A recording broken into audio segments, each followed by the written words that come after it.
अधिकाराणां प्राप्त्यर्थं साम्राज्यर्थं न्यायानां अधिकाराणां प्राप्त्यर्थं साम्राज्यर्थं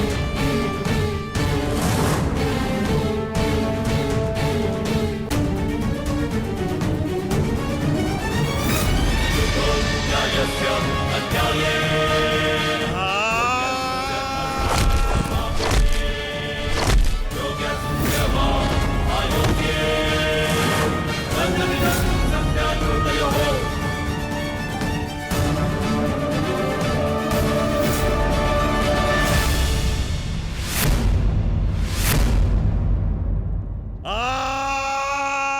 ये हो क्या रहा है? स्वयं स्वयं महाबली बलराम के होते हुए इस प्रकार नियम का उल्लंघन कैसे हो सकता है? बलराम को कुछ करना होगा। ये छल है। बस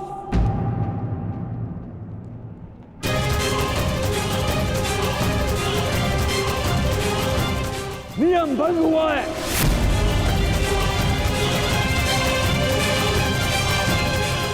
रुक जाइए दाऊ। आपने कहा था कि जो नियम भंग करके विजय प्राप्त करेगा तो आप उसे दंड देंगे, किंतु अभी जय विजय का निर्णय नहीं हुआ है दाऊ। आप भीम को अभी दंडित नहीं कर सकते।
अंत हो गया, अधर्म का अंत हो गया।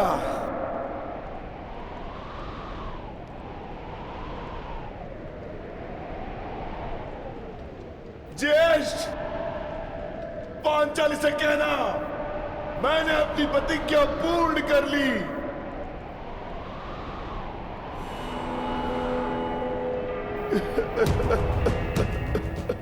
मैंने अपनी प्रतिज्ञा पूर्ण कर ली, पूर्ण कर ली, पूर्ण कर ली। ये 100 हाथी के बल वाला भीम 100 भ्राताओं का हत्यारा बन बैठा।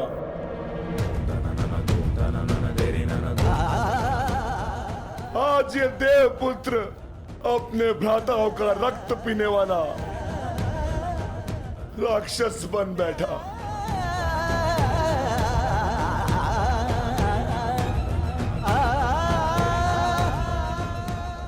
मैंने अपनी प्रतिज्ञा पूर्ण कर ली पांचाली। तुम्हारे अपमान का प्रतिशोध मैंने ले लिया। इस महायुद्ध में, इस महाभारत में मैं विजयी हो गया।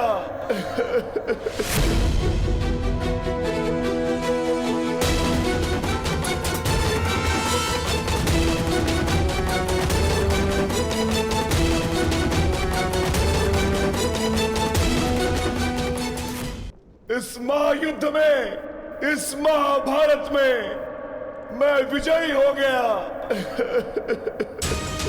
परंतु आज स्वयं को हार गया ये वृकोदर भीम। हार गया ये वृकोदर भीम।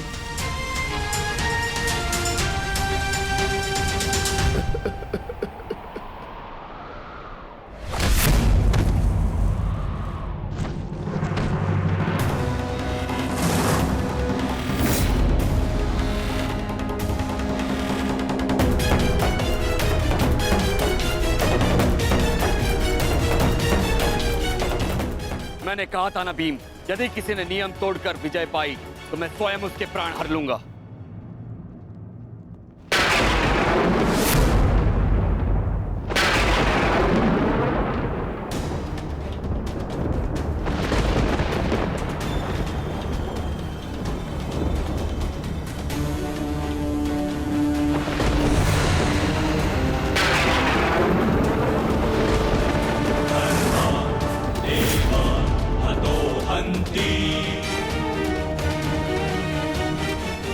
तुमने दुर्योधन की जंगा पर प्रहार करके द्वंद का नियम तोड़ा है भीम। अब मैं तुम्हें जीवित नहीं छोड़ूंगा। धर्म स्थापना के लिए यह आवश्यक था और मेरी प्रतिज्ञा पूर्ण होने के लिए भी। माधव ने मुझे मार्ग दिखाया, परंतु यदि माधव के ज्येष्ठ मुझे यम के मार्ग पर भेजना चाहते हैं तो मैं उसके लिए भी सच्चा हूं। श्री बलराम। हाँ बलराम, अंत कर दो इस दुष्ट का। ये हत्यारा है। इसने मेरे 100 पुत्रों की निर्दयता से हत्या की है। जिन पांडवों ने मेरे वंश के वृक्ष की जड़ों को काटा है, काट डालो उनके वंश के वृक्षों को। ये क्या अनर्थ हो गया महादेव। आपके दिए गए वरदान के पश्चात भी ये माता अपने पुत्र, अपने दुर्योधन को उस कृष्णा के छल से नहीं बचा पाए। ये कैसा न्याय है आपका। इसने 100 पुत्रों के गर्वित पिता को पुत्रहीन कर दिया। इसने एक अंधे के सभी स्वप्नों को अंधकार में डाल दिया।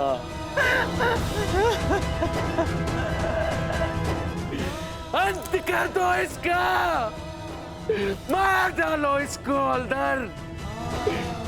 यदि मुझे कोई तर्पण करने वाला जीवित नहीं तो इनका तर्पण करने वाला भी शेष नहीं होना चाहिए।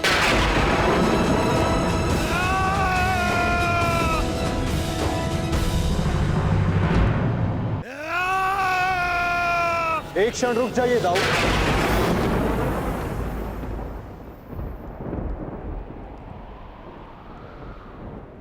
नहीं कान्हा, अब मत रोकना मुझे। अब मैं बंधित नहीं हूं। मैं अधर्म को तो नहीं रोक पाया, परंतु अधर्मी का नाश अवश्य करूंगा।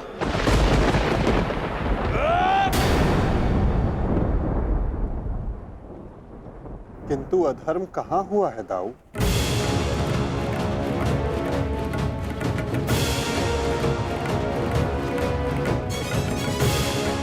भीम ने नियम भंग करते हुए दुर्योधन की जंघा पर प्रहार किया। क्या यह अधर्म नहीं? तुमने स्वयं अपनी आंखों से देखा है कान्हा, फिर भी तुम मुझसे प्रश्न कर रहे हो? हाँ दाऊ, क्योंकि ये प्रश्न उचित है।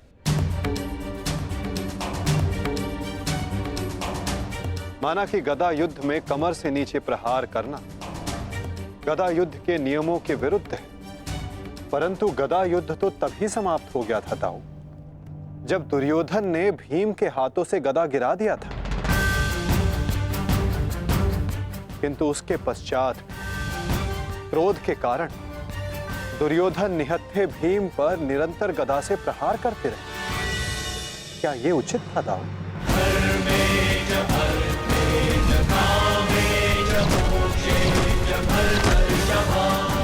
नियम तो दुर्योधन ने तोड़ा था, विकोदर भीम ने तो केवल आत्मरक्षा का प्रयास किया था, जिसके कारण विकोदर को विवश होकर दुर्योधन की जंघा पर प्रहार करना पड़ा।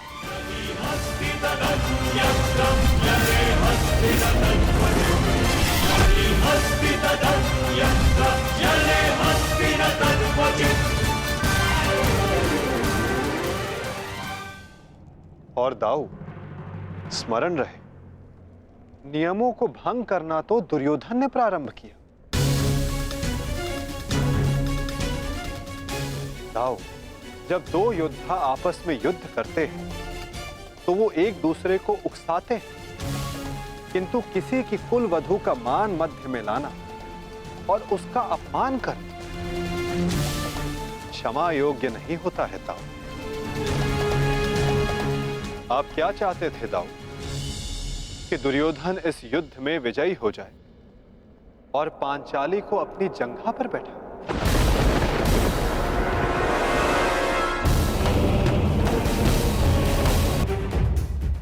क्या ये नियम होता? क्या ये धर्म होता दाऊ?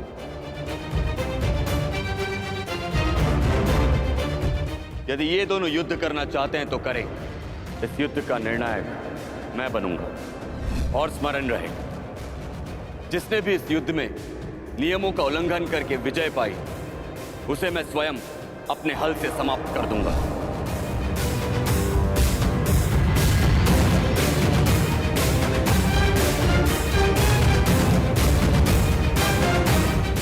जो हुआ था वही नियति थी और वही धर्म के हित में की गई नीति दाऊ। और यदि फिर भी आपको ऐसा लगता है कि इस द्वंद्व में आपके समक्ष अधर्म हुआ है, तो उस सारे अधर्म की जड़ मैं हूं दाऊ।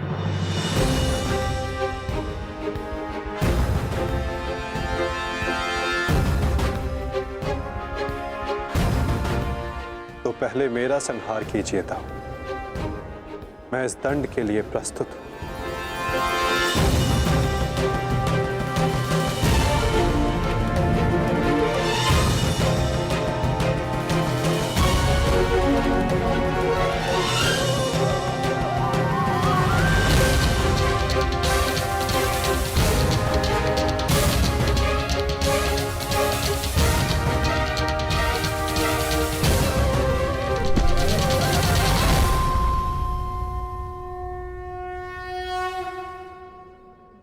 तुमने मुझे निरुत्तर कर दिया कान्हा।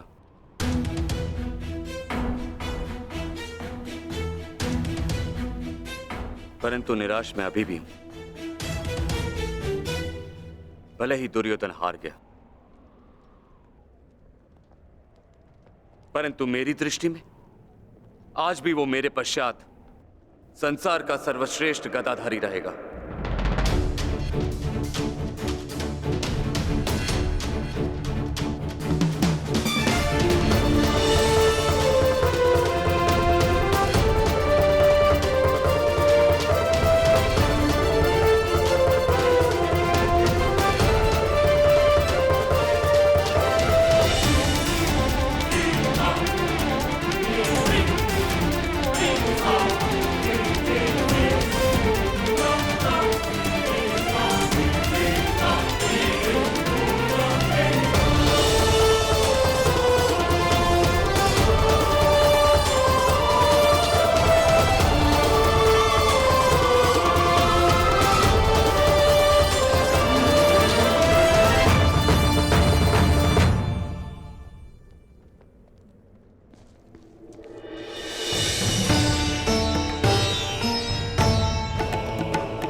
द्योधन के अंत के साथ साथ इस युद्ध का भी अंत हुआ वासुदेव। हम विजयी हुए। धर्म ने आज पुनः अधर्म पर विजयी पा ली। युद्ध समाप्त हो चुका है। चलिए सब शिविर की ओर चलते हैं।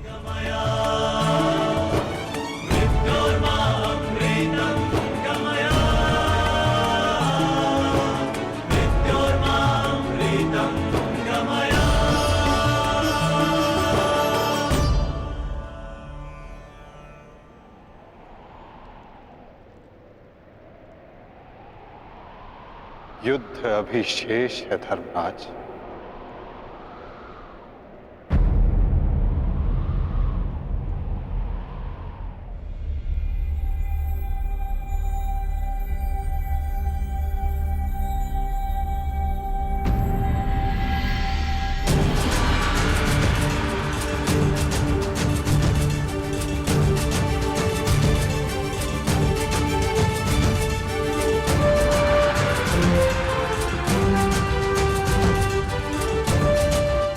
पांचाली तुम सबकी प्रतीक्षा कर रही है।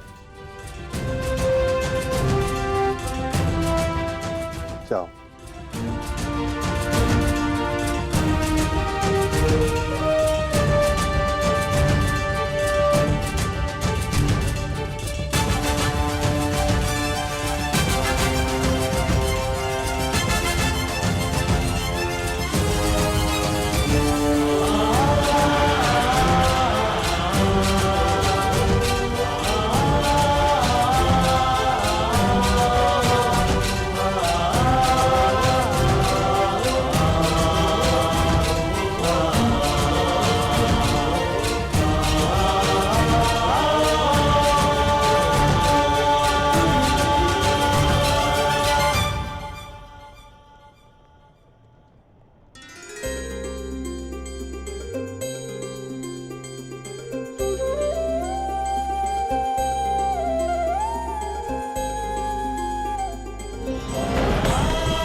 मैंने अपनी प्रतिज्ञा पूर्ण की पांचाली।